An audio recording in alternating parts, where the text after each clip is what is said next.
Rakyat Malaysia dilaporkan telah mengalami kerugian mencecah 914 juta ringgit kerana sindiket penipuan dalam tempoh 6 bulan pertama tahun ini. Polis menahan 8 lelaki dan seorang wanita kerana disyaki terlibat dalam sindiket penipuan Macau Scam berjumlah 3.83 juta ringgit.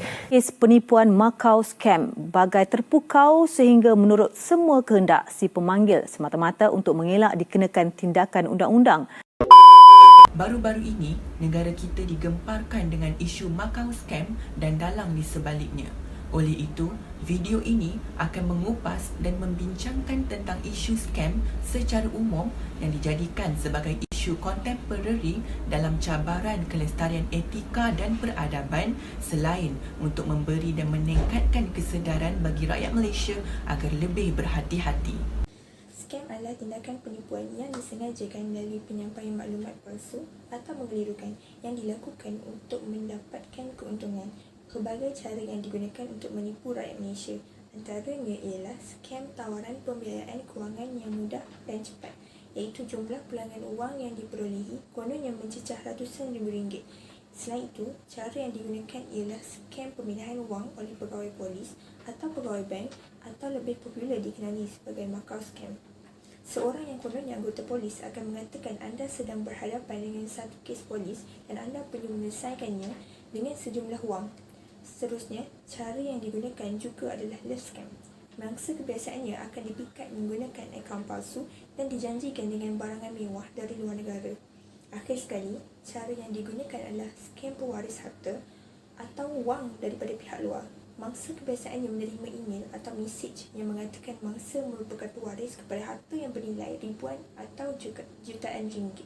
Menurut Sinar Harian pada 16 November 2020 dilaporkan sebanyak 5,218 orang yang direkodkan sebagai mangsa scam pada tahun ini. Mengapakah perkara seperti ini boleh berlaku dan apakah puncanya? Yang pertama, penipu semakin bijak. Individu yang menjadi dalang di sebalik kes penipuan dan Macau Scam pada tahun ini sudah semakin bijak. Golongan tua adalah golongan yang menjadi sasaran mereka kerana golongan seperti ini tidak mempunyai akses untuk mendapatkan maklumat berkenaan sesuatu skim. Mereka juga bijak menarik minat orang ramai dengan kata-kata manis. Yang kedua, kurang kesedaran hal semasa.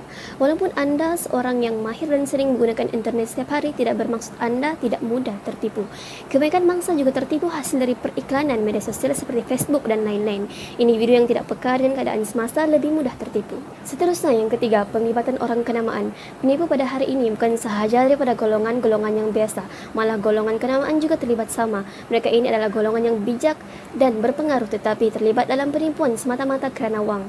Kelicikan mereka menjadikan pihak berwajib sukar untuk menahan dan membuktikan yang mereka adalah bersalah. Apabila kita bicarakan tentang penipuan, memang akan banyak cabaran yang akan kita renungkan sama ada ianya di bawah kuasa kerajaan untuk menangani atau diri kita sendiri untuk bertindak secara bijak. Cabaran yang pertama iaitu perkembangan teknologi itu sendiri di mana teknologi yang lebih maju menyukarkan pihak berkuasa untuk membanterasnya. Ringkasan kata-kata daripada Ketua Polis Negara Tan Sri Muhammad Fuzi Harun, kegiatan penipuan misalnya kegiatan perjudian seperti bermain daun teruk berubah menjadi pertaruhan secara dalam talian.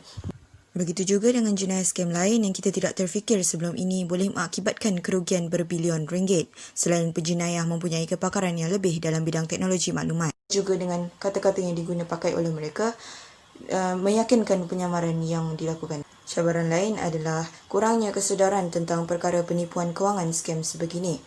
Kebiasaan yang berlaku adalah kebanyakan mangsa tertumpu dari golongan yang lebih berusia kerana kurangnya pengalaman dalam bidang teknologi. Diugut dengan menggunakan nama pegawai polis sebagai modus untuk mencapai tujuan jahat mereka. Akhir kata, semakin bijak pengguna, semakin bijak akal penjenayah dan akan banyak cabaran yang bakal berlaku jika kita tidak berjaga-jaga. Cara-cara untuk menangani diri daripada ditipu oleh skamer. Yang pertama, kita mestilah tidak memberikan sebarang maklumat peribadi kepada seseorang yang dicurigai seperti nombor telefon dan nombor akaun bank. Yang kedua, kita mestilah mencatat segala maklumat daripada skamer itu dengan memberikan alasan bahawa kita ada sibuk pada ketika itu dan kita akan menghubungi mereka kembali. Itu yang kedua. Yang ketiga, kita mestilah memuat turun aplikasi yang dapat mengesan dan menyekat panggilan. contoh seperti Truecaller, dan kita juga boleh merujuk kepada laman webscam.my. Seterusnya, kita mestilah tidak memuat turun aplikasi yang mencurigakan kerana dikhawatiri terdapat spyware ataupun malware.